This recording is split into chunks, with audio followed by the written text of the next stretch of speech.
Bonjour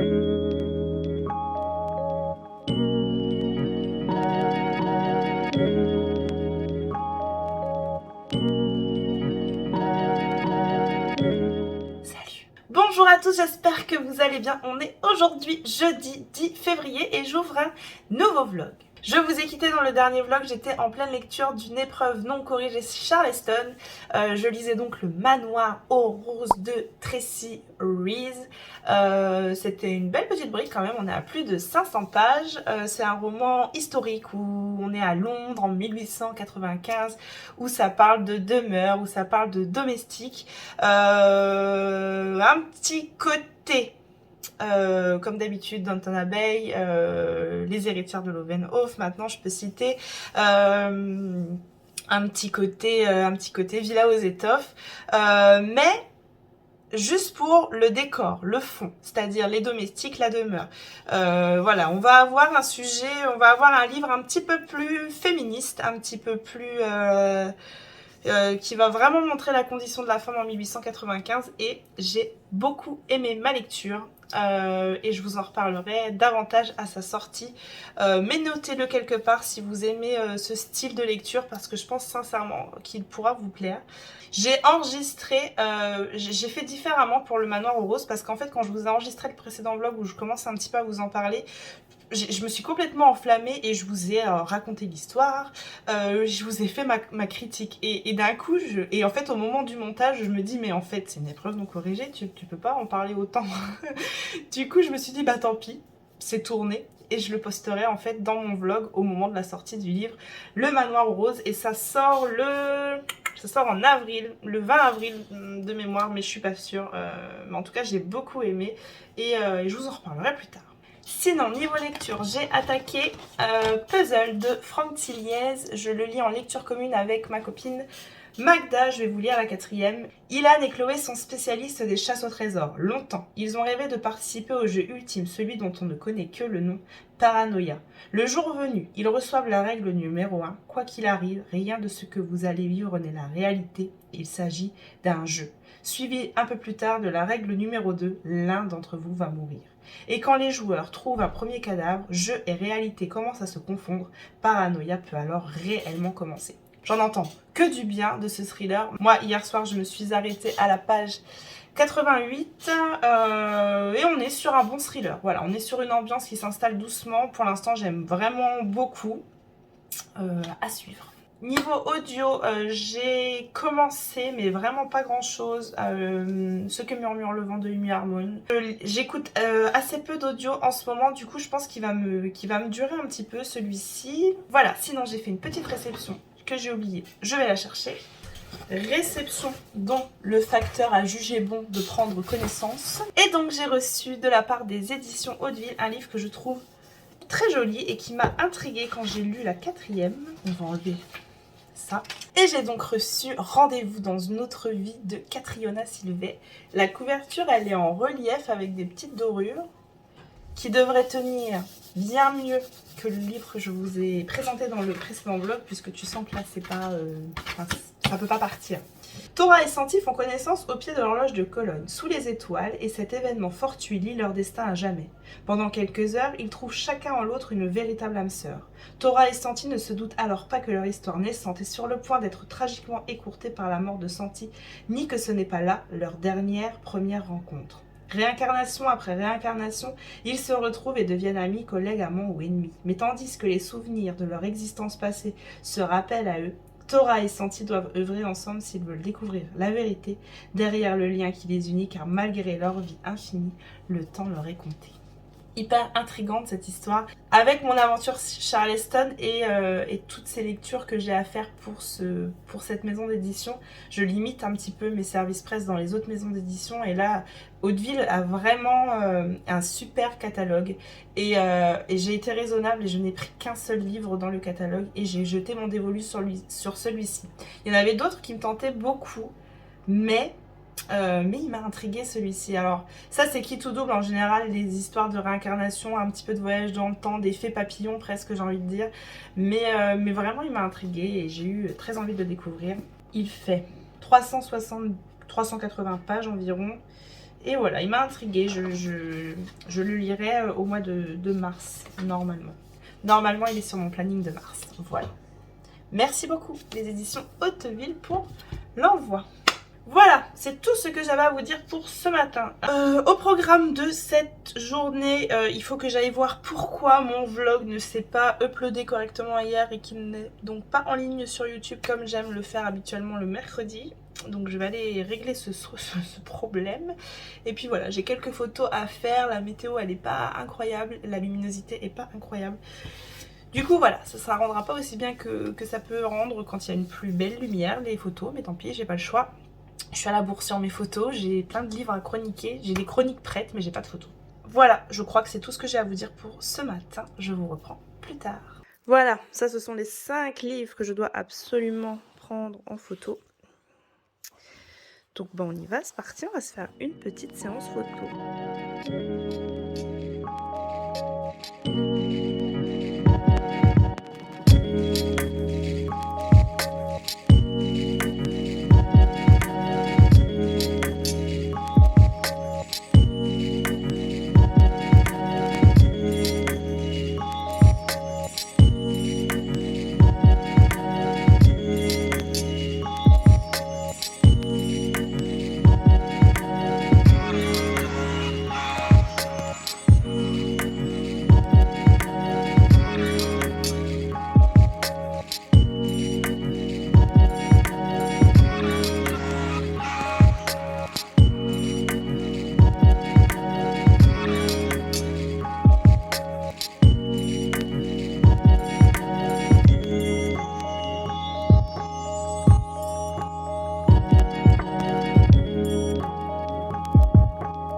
Vendredi, je suis toujours dans la lecture de Puzzle de Franck Tilliez. J'aime toujours autant. On en a un petit peu discuté avec Magda, avec qui je fais cette lecture commune, et je crois que Magda, elle aime beaucoup aussi.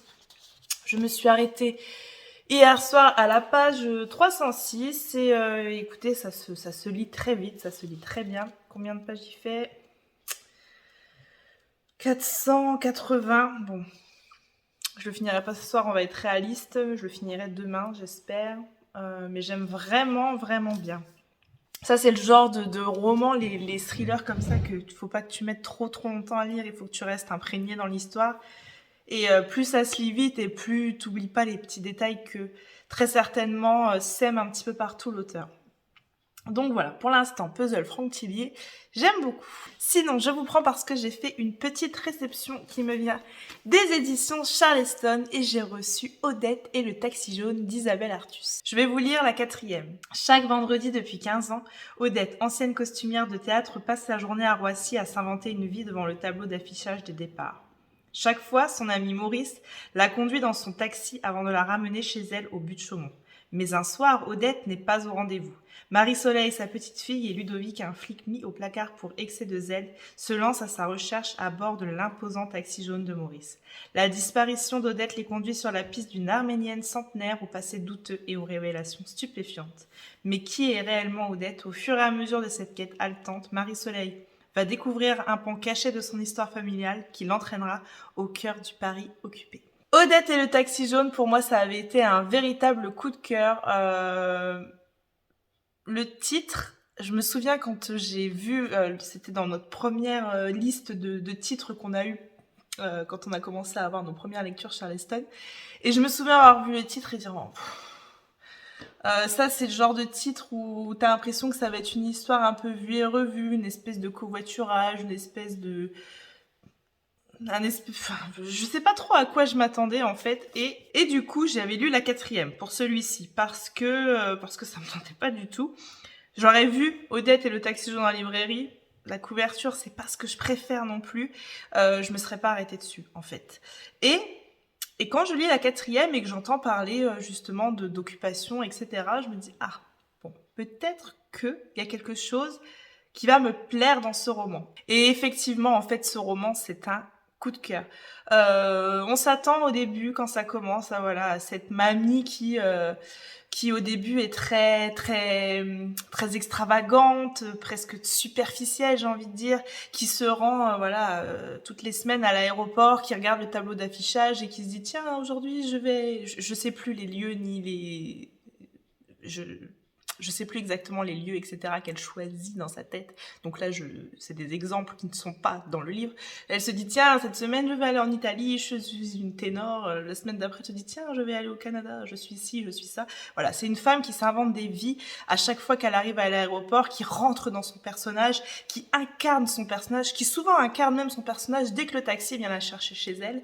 Et voilà, qui arrive à l'aéroport et qui en fait des caisses. Et en fait, t'as tout le personnel de l'aéroport qui rentre dans son jeu parce qu'ils connaissent Odette. Odette, ils la voient toutes les semaines. Et quand tu commences le roman, en fait, tu te dis, bon, bah voilà, c'est une mamie un peu perchée, qui est un peu extravagante, mais c'est tellement plus que ça. Odette, elle a une vie incroyable. Odette, elle a une vie bouleversante. Odette, elle fait preuve d'une résilience et d'une abnégation à toute épreuve. Peut-être que si elle fait ça, justement, qu'elle va à cet aéroport toutes les semaines, c'est pour essayer de s'inventer une vie et essayer de recouvrir une vie de souffrance et une vie qu'il a avec des blessures en fait qu'elle est pas parvenue à soigner, qu'elle est pas parvenue à penser correctement. Et voilà, en fait, c'est sa manière à elle de s'échapper, de se rendre à cet aéroport toutes les semaines. La plume, elle est vraiment singulière. Je crois que c'est le genre de plume, soit tu accroches, soit tu n'aimes pas du tout. Voilà, parfois c'est sauvage, parfois c'est... Il y a quelque chose dans cette plume, en fait, que je parviens pas à vous décrire. J'ai marqué voluptueuse, je crois, dans ma chronique, et c'est ça. Parfois c'est sauvage, parfois c'est... Vraiment, il y a beaucoup, beaucoup de choses qui me plaisent. Alors oui, il y a des ficelles hyper faciles, il y a des trucs, tu les vois arriver, mais il y a tellement de choses dans ce roman. Et puis, il y a tout un tas de petites choses qui s'ajoutent les unes à la suite des autres et qui font que ce roman, il est bourré de choses intéressantes. On va parler de l'occupation, on va parler de ce peuple arménien maltraité, à ce peuple arménien qui a été déchiré. On va parler de toutes ces choses de tous ces gens qui ont décidé de faire différemment pendant la Seconde Guerre mondiale. Et puis il y a aussi Marie-Soleil, la petite fille qui a un travail un petit peu particulier. Je vais pas vous spoiler son taf, mais voilà. Et en fait, c'est plein de petits détails mis à la suite des autres que j'ai trouvé hyper intéressants, et j'ai trouvé que c'était une histoire saisissante, et j'ai trouvé que le final était très beau. Ce roman, il m'a serré la gorge plusieurs reprises. J'ai été émue, et en fait, c'est parce que je m'y attendais pas que j'ai un coup de cœur. Je m'y attendais pas à lire ce que j'ai lu. Et je m'attendais pas à être cueillie comme ça par cette histoire. Alors oui, je le répète, il y a des ficelles faciles. Il y a des moments où c'est un peu long. Il y a des moments où... Mais en fait, je vais retenir plutôt toute l'émotion qu'il m'a apportée. Et oui, vous dire que ce livre, c'est un coup de cœur. Et donc, je ne peux que vous conseiller Odette et le taxi jaune d'Isabelle Artus. Si, comme moi, le titre vous donne pas envie et la couverture non plus, peut-être laissez-lui sa chance quand même parce qu'elle est chouette, Odette. Voilà, j'ai tout ce que j'avais à vous dire pour aujourd'hui. Au programme de ce week-end, j'ai envie de faire mon bullet journal du mois de mars que j'ai pas fait. Je suis désolée, la lumière décline, on arrive en fin de journée, il doit être presque 18h je pense. Ouais, 6h24. J'ai envie de faire mon bullet de mars. J'ai trouvé cette planche de stickers chez Action en début de semaine et je l'ai trouvée trop chouette. Très féminine, très, très Mars au féminin de ma copine Florence, et je me suis dit tiens, on va partir sur des couleurs un peu girly et sur un truc un peu dynamique pour le mois de mars sur mon bullet. Donc voilà, j'ai pris cette planche de stickers, on verra bien, je vous montrerai ça. Je vous montrerai une petite partie. Quoi d'autre? Demain matin, il y a une foire aux livres à côté de chez moi. C'est la meilleure foire aux livres du coin. À chaque fois, je repars avec une dizaine de romans. Là, je vais essayer d'être raisonnable et d'acheter des romans, pas forcément pour moi. Mais ça, je vous expliquerai plus tard. Et puis au programme des lectures, eh bien, je vais finir Puzzle de Franck Tilliez. J'aimerais picorer, comme dit Flo, quelques lettres dans Lettres choisies des Sœurs Brontë que je vous ai présentées dans le précédent vlog. J'aimerais commencer à lire quelques lettres écrites par ces Sœurs Brontë, notamment par Charlotte, de ce que je comprends. Et puis voilà, déjà je vais lire ça. J'aime bien me faire un petit roman graphique dans le week-end. Je ne sais pas lequel je lirai ce week-end. Un de ceux qui m'a été envoyé par les éditions Le Duc, très certainement. J'ai très envie de lire Maman épuisée. Et puis pourquoi pas Alabama 1963 aussi à attaquer ce week-end. Voilà, je vais arrêter là parce que bientôt il fait nuit et je reprends plus tard. Effectivement, aujourd'hui je suis une table d'échecs, mais ce que tu sais pas, c'est que j'ai les chaussettes assorties. Tout est en détail.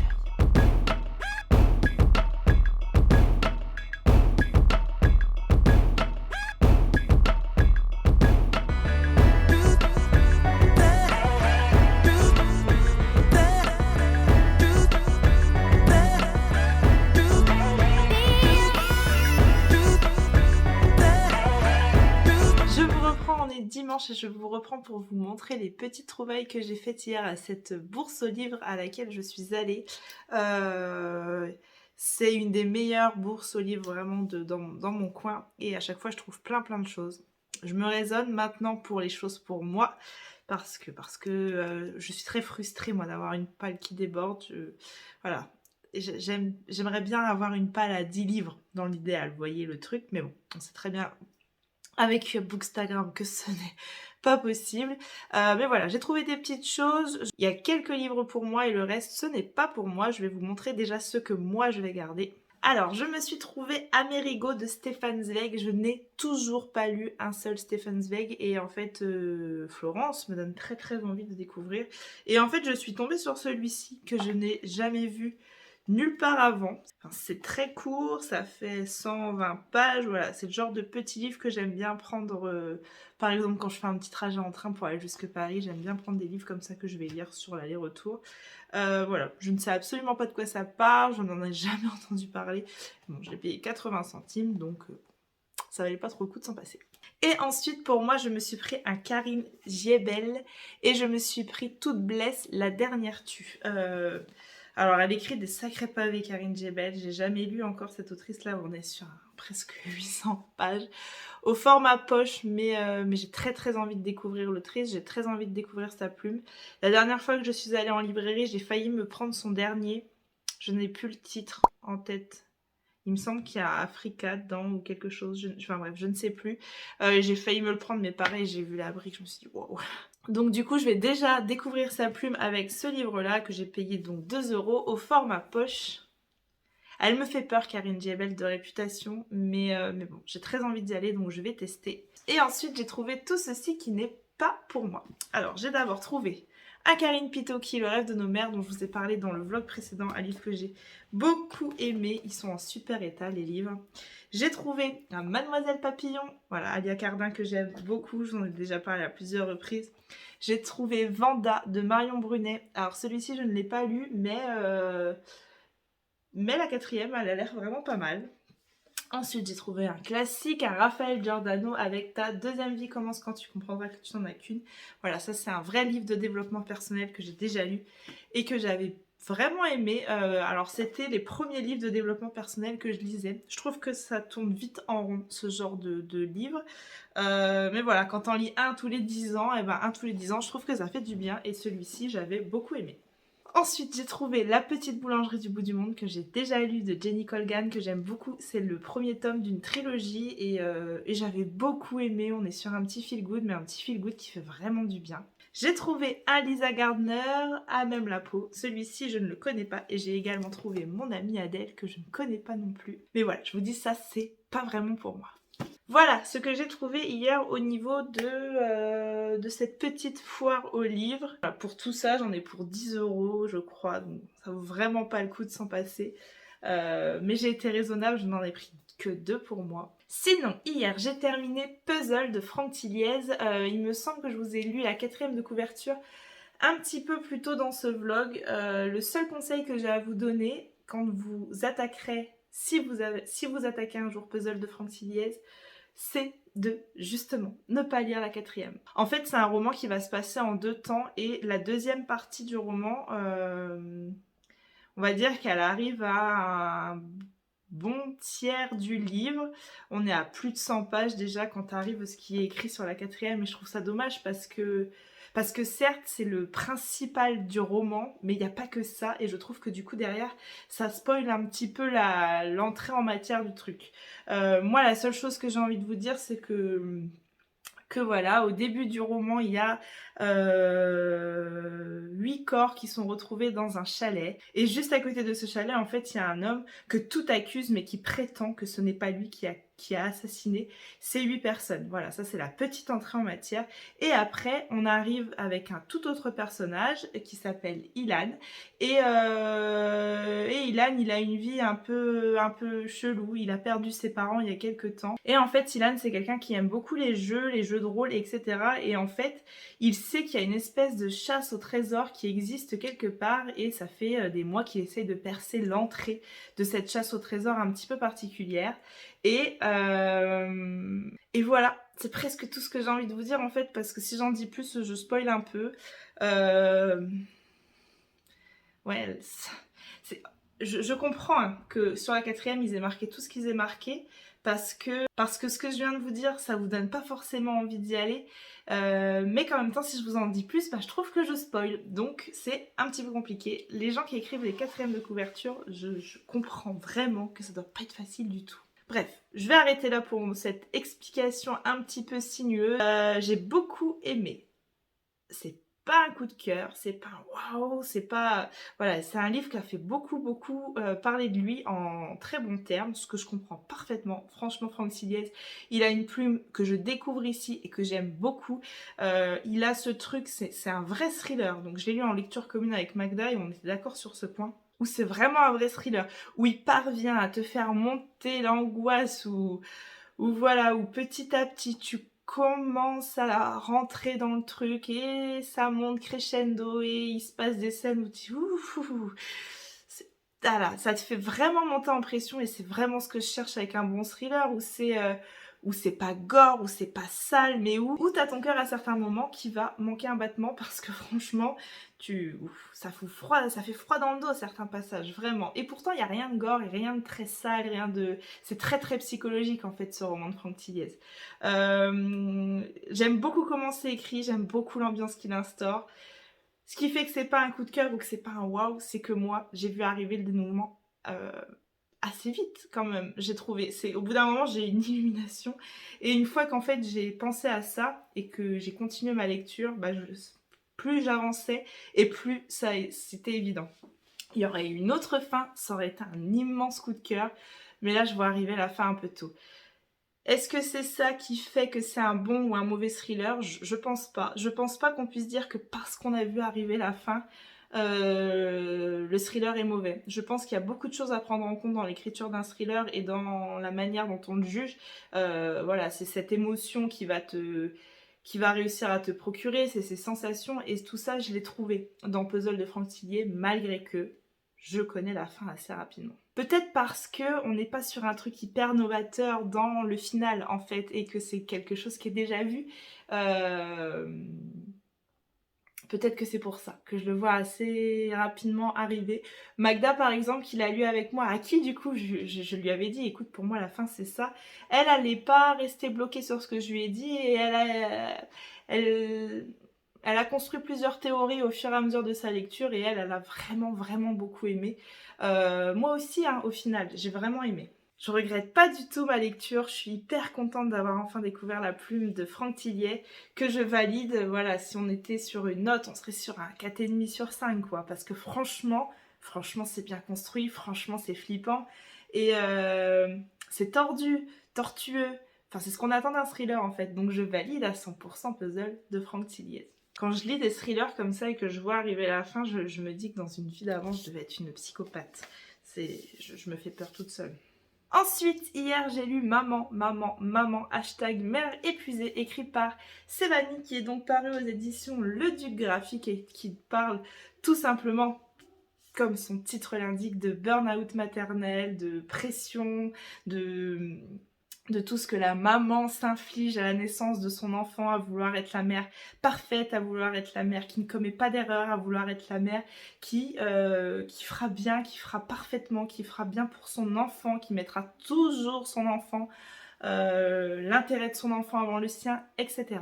C'est un livre vraiment qui va refléter cette pression maternelle qu'on se met quand on devient maman, que je me suis mise, que toutes les mamans se mettent, où tu culpabilises quand tu perds un peu patience ou quand tu élèves un peu la voix et que tu as l'impression que chez les autres, c'est tout beau tout rose. Parce qu'en fait, nous, en ce moment, en 2022, on est hyper connectés. On est sur les réseaux sociaux, on voit des mamans parfaites sur Instagram qui ne sont pas réelles, c'est pas possible. Il y a sur une planche, c'est écrit exactement ça. Sur Instagram, vous voyez, ou sur Snapchat avec vos propres amis, ou peu importe, vous voyez 30 secondes d'une journée de 24 heures. 30 secondes parfaites sur 24 heures qui ont peut-être été désastreuses. Voilà, ça parle de ça parle de cette pression qu'on se met. Je trouve qu'elle est plutôt bien réussie, cette bande dessinée, qu'elle permet de déculpabiliser, qu'elle fait parfaitement le job à ce niveau-là, qu'elle permet de te dire, bah ouais, en fait, je suis pas toute seule, on est toutes dans le même bateau, on élève tout un jour la voix, on pète tout un moment un plomb. Ça parle également de la phobie, je sais plus comment ça s'appelle, c'est un nom bien précis, je vais regarder. La phobie d'impulsion. Voilà, c'est quand en fait... dans ta tête, t'es tellement à bout que tu te dis mais je vais lui faire mal à mon enfant, tellement j'en peux plus. Et qu'en fait non, c'est une phobie d'impulsion. Évidemment que tu ne lui feras pas de mal à ton enfant. Mais après tu culpabilises en fait d'avoir pensé ça et de t'être dit mais je suis complètement tarée, je suis psychopathe, ça va pas ou quoi dans ma tête. Mais non, on passe toutes par là. On se dit tous à bout d'un moment je vais péter un plomb. Alors attention, il y a des moments où vraiment tu pourrais faire mal à ton enfant. Je vais vous parler par exemple du syndrome du bébé secoué. Où voilà, ton enfant, t'as beau l'aimer très très fort, il y a des moments où il va te mettre à bout de nerfs. Si tu sens que tu es à bout de nerfs, ton enfant, tu le poses dans son berceau et tu vas faire un tour, t'appelles quelqu'un. C'est pas être faible que t'appeler quelqu'un et de dire viens m'aider, là j'en peux plus, je ne supporte plus ses pleurs, je supporte plus ses cris. C'est pas être faible. Au contraire, appeler quelqu'un, appeler à l'aide quand on est maman en 2022, c'est être très très forte. Voilà, je suis partie un petit peu loin. Tout ça pour vous dire que ce que vous voyez sur les réseaux sociaux, ce que les gens vous racontent de leur vie, voilà, ils vous racontent que ce qu'ils ont envie de vous raconter sur sur Instagram, sur les réseaux sociaux, on vous montre que ce qu'on a envie de vous montrer. Il y a des mamans parfaites que tu les vois faire des dessins sur Instagram et qui, soi-disant, ne regardent jamais la télé. C'est faux, en fait. Il n'y a pas de maman parfaite, il y a des mamans qui essayent de faire de leur mieux et en fait, il faut juste retenir ça. Je sais que moi, quand j'ai commencé sur les réseaux sociaux, avant que j'ai ce compte Bookstagram, j'avais un compte où je parlais parentalité, où je parlais de mes enfants, où je parlais de tout ça, et un jour, j'ai décidé de tout arrêter. J'ai décidé d'arrêter de parler de mes enfants et de regarder la vie des autres, parce que je me comparais à certaines mamans que je trouvais parfaites, et je me dis que peut-être certaines mamans se sont comparées à moi en se disant « Ah, elle fait mieux que moi ».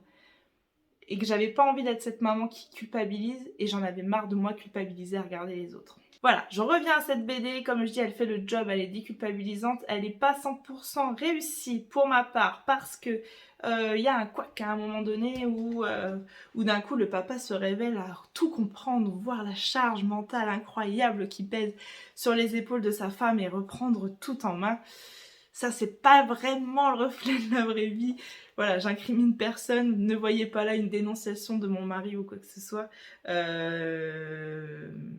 C'est ce qu'on aimerait, qu'un jour le mari se dise « Ah oui, je comprends ta charge mentale, je la vois ».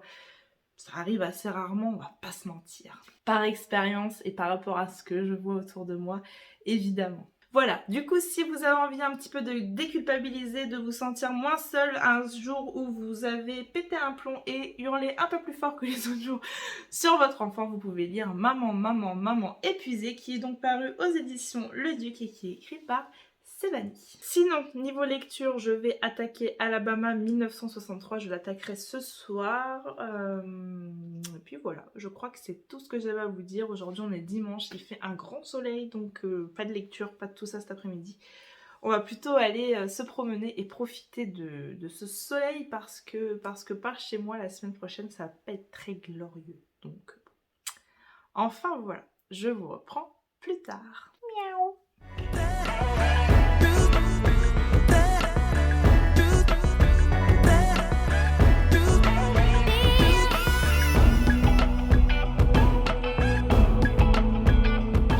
On est mardi et je vous reprends pour vous parler de ma lecture en cours qui est Alabama 1963, qui est donc un roman écrit à 4 mains par Ludovic Manchette et Christian Niemiec et qui est donc paru aux éditions Pocket et qui à la base est un roman qui est donc paru au Cherche Midi. Alabama 1963, c'est un roman qui se passe en 1963 en Alabama.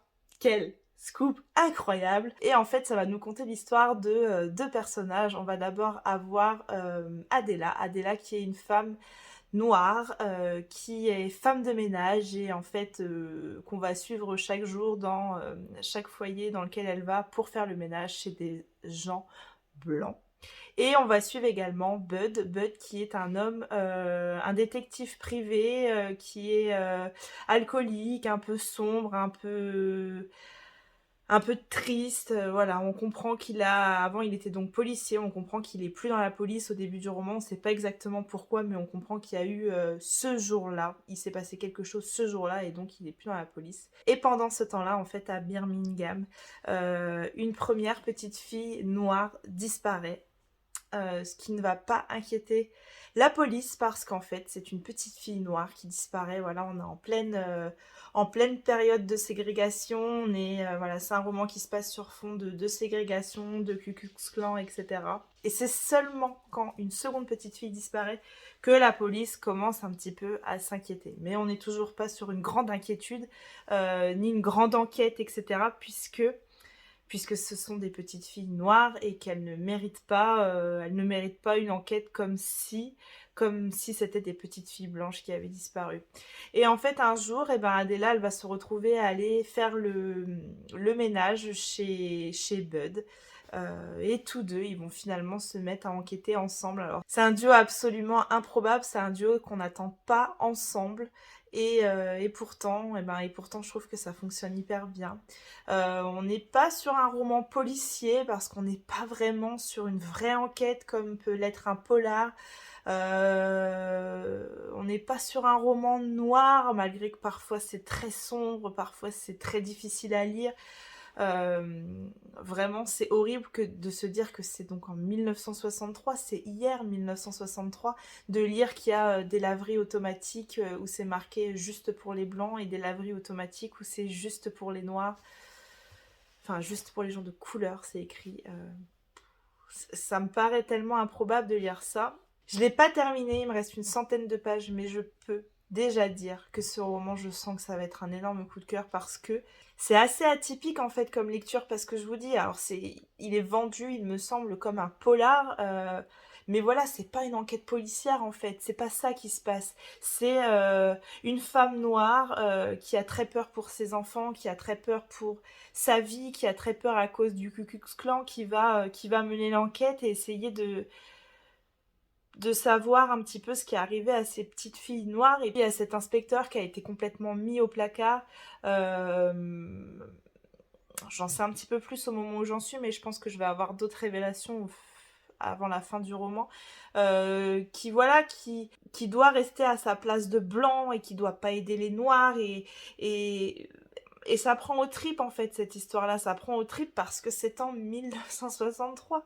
Ce livre c'est un coup de poing, ce livre voilà, ça vient percuter, ça vient chambouler, ça vient questionner, ça vient remuer et apporter tout un tas d'émotions à laquelle je m'attendais pas forcément. J'en attendais rien en fait de celui-ci parce que je l'ai vu pas mal passer avec pas mal de fois la mention coup de cœur et parfois, toi, tu passes un peu à côté, mais là, je crois que personne peut vraiment passer à côté d'un roman pareil. Et c'est écrit d'une manière singulière. Il y a beaucoup, beaucoup de dialogues, ça se lit hyper vite, ça se lit hyper bien. Tantôt, t'es dans la tête d'Adela, tantôt, t'es dans la tête de Bud. Alors, c'est toujours écrit à la troisième personne, mais je trouve que c'est ça qui est hyper fort parce qu'en fait, t'es hyper immergé dans leur tête, dans leurs sentiments, dans ce qu'ils ressentent, dans la peur qu'ils ressentent, dans les dans leur désarroi par moments qu'ils ressentent parce que vraiment c'est aberrant ce qui se passe dans ce roman et ces situations, etc. Et ouais, vraiment gros gros coup de cœur pour Alabama 1963. Je l'ai pas terminé, alors à moins que la fin ça soit catastrophique et je vois pas ce qui pourrait arriver en fait, à part que je sache enfin qui a enlevé ces petites filles parce qu'il y en a une qui disparaît, deux qui disparaît et puis trois et puis et puis c'est horrible, leur cadavre quand il est retrouvé, voilà, c'est des passages qui sont très sombres, c'est des passages qui sont très noirs, c'est très malaisant, c'est écrit avec des détails que t'as pas forcément, voilà, ça vient t'attraper quelque chose dans le ventre, c'est pas cru, c'est pas, comment dire, c'est pas vulgaire, c'est pas sale, c'est malaisant parce que c'est bien, c'est très bien écrit en fait. Je crois que c'est pour ça que ça vient m'attraper à ce point-là. Vraiment, l'écriture est singulière. Je sais pas exactement comment ça a été écrit. Est-ce que les deux ont écrit exactement autant Bud, autant Adela, ou est-ce qu'il y en a un qui a écrit un personnage et puis un autre l'autre? J'en sais rien. Je vais me pencher sur la question parce que c'est hyper intriguant en fait une écriture comme ça à quatre mains et je me pose pas mal de questions et je vais un petit peu creuser la question si j'en ai l'occasion. Enfin voilà, ce que je pouvais vous dire sur Alabama 1963. Voilà, je vais très rapidement le terminer, je vais le terminer aujourd'hui, je vous dis il me reste même pas 100 pages et ça se lit très vite parce que c'est en général c'est des passages vraiment, c'est des chapitres vraiment très courts, ouais, je pense qu'on se rend un peu compte. Vous voyez, c'est des chapitres, c'est... Alors il y a quelques gros chapitres, hein, mais principalement, ce sont des chapitres qui sont vraiment très courts et c'est addictif. Combien de pages il fait? Il fait 350 pages, mais ça se lit très très vite. Sinon, hier, je suis allée voir En attendant Bojangles au cinéma.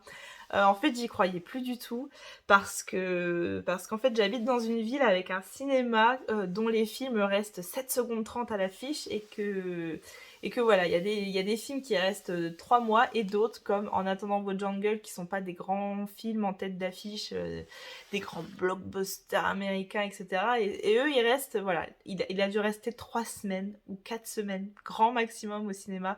Et entre-temps, j'ai eu le Covid, etc. Et en fait, j'ai pas pu y aller. Et quand j'ai voulu y aller la semaine dernière, je crois, avec ma mère, il était déjà plus à l'affiche. Donc j'avais fait une croix sur En attendant Bojangles. Et hier soir, c'était donc la Saint-Valentin. Et on est allé manger dans une ville un petit peu plus loin de où j'habite. Et on passe devant le cinéma. C'est un petit cinéma de ville, en fait. On passe devant le cinéma. Et là, je vois au loin sur les tableaux d'affichage, parce que c'est même pas les grandes affiches dehors, enfin je veux dire, si tu rentres pas dans le cinéma, tu sais pas ce qu'il y a à l'affiche. Je vois au loin en fait qu'il y a la petite affiche En attendant Bojangles. Je dis il était 20h30, on est sorti du resto hyper tôt et je dis attends, viens, on va voir en fait s'il y est, à quelle heure il est. Et en fait le film commençait dans 1 minute. J'ai regardé mon mari, je pense, avec mon petit air de Merlin Free. Bon, c'est pas trop son délire, ce style de film. Oh, je veux dire, ça me ferait trop plaisir d'aller le voir. Je voulais trop aller le voir et donc on est allé voir hier En attendant Bojangles. Virginie Efira, elle est fantastique. Romain Duris, il est incroyable. J'ai préféré le livre comme toujours quand je lis un livre parce qu'en fait, ce que tu t'imagines dans ta tête, c'est pas moins bon en fait ce que va faire le réalisateur ou le producteur du film, mais toi c'est ta première impression en fait ce que tu as dans ta tête. Donc forcément quasiment jamais ça équivaudra le film que tu es allé voir, mais mais franchement, c'était pas mal du tout. L'adaptation, elle est vraiment réussie. Tout est assez similaire, rien n'est trop modifié, rien n'est trop changé, et je trouve que c'est vraiment pas mal réussi. Virginie Efira, elle est incroyable. Évidemment, j'ai pleuré comme une madeleine. Le livre, il est vachement plus immersif en fait au niveau de ce que ressent de ce que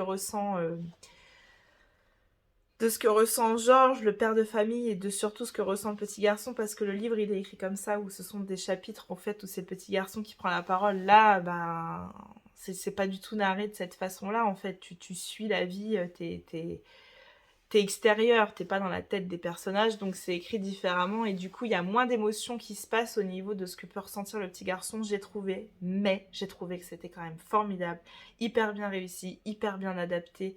On saisit toute la folie, toute cette vie incroyable, en fait, qu'elle a envie de mener, Camille, et qu'elle a envie de...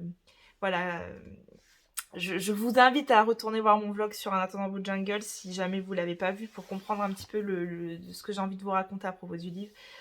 Mais le film, c'était vraiment pas mal du tout. Au programme de cet après-midi, je vais enfin faire mon bullet journal de mars. Je vais faire ma mise en page de garde, et je vais essayer de faire mon petit mois là. Mon petit planning mensuel. Et puis mon planning de lecture. J'aimerais bien essayer un petit peu de programmer mes lectures sur mars, parce que il y a le challenge de Florence, Mars au féminin. Il faut que j'essaye un petit peu de voir ce que j'arrive à caser. J'ai un tout petit peu de retard dans certains services presse. Il faut que je regarde. En fait, il faut que je mette à jour tout ça. Voilà, on va essayer de faire ça maintenant. Voilà, je vous reprends. Je suis désolée parce qu'il doit y avoir un nuage énorme, et ça fait que ça depuis tout à l'heure. Je vois voilà. Allez, je vous reprends plus tard.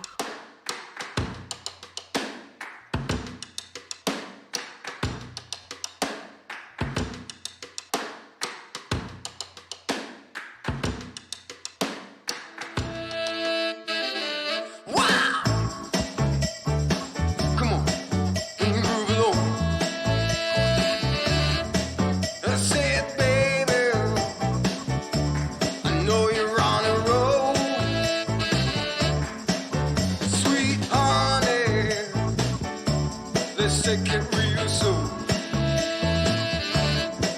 You know we got what you need, baby. So take it, move along. I said we got what you need, honey. Come and groove along. Come on. Rolling on the highway, you know. Wow. Come on.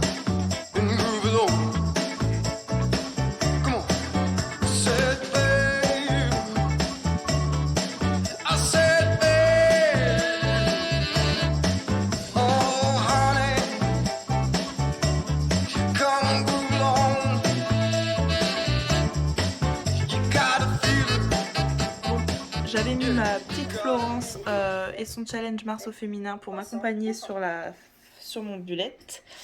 Puis écoutez, je suis plutôt contente. Un truc assez girly, assez féminin. Écoutez, ça fera le job pour ce mois-ci. On est toujours mardi et je viens de terminer à l'instant Alabama 1963. J'ai un petit peu pleuré. Je m'attendais pas du tout à tout ce qu'allait, tout ce que me réservait les 100 pages restantes. Voilà, je viens de bien vous en parler. Je crois que j'ai pas grand chose à ajouter, à part qu'il faut absolument pas passer à côté de ce livre. C'est une pépite. Vraiment, c'est un énorme coup de cœur. Alabama 1963. Voilà, ça parle de ségrégation, ça parle de Ku Klux Klan, ça parle de ces blancs qui se pensent supérieurs aux noirs, et tu as des scènes d'un ridicule sans nom. C'est 350 pages absolument incroyables qu'il faut absolument lire. Lisez Alabama 1963. lisez-le. Voilà, je crois que c'est tout ce que j'ai à vous dire. C'est vraiment une magnifique histoire. Et je m'attendais pas à autant d'émotions à la fin. Et je m'attendais absolument pas à tout ce qui allait se passer vraiment dans les 100 pages qui restaient. Ce livre est incroyable. Et je me dis que j'ai une chance incroyable d'avoir ce livre dans ma palle parce que la plume de ces deux auteurs, elle me manque déjà beaucoup et que je vais pas tarder à lire America qui suit. Enfin, c'est pas du tout une suite, hein, c'est un one-shot également, mais j'ai trop hâte du coup.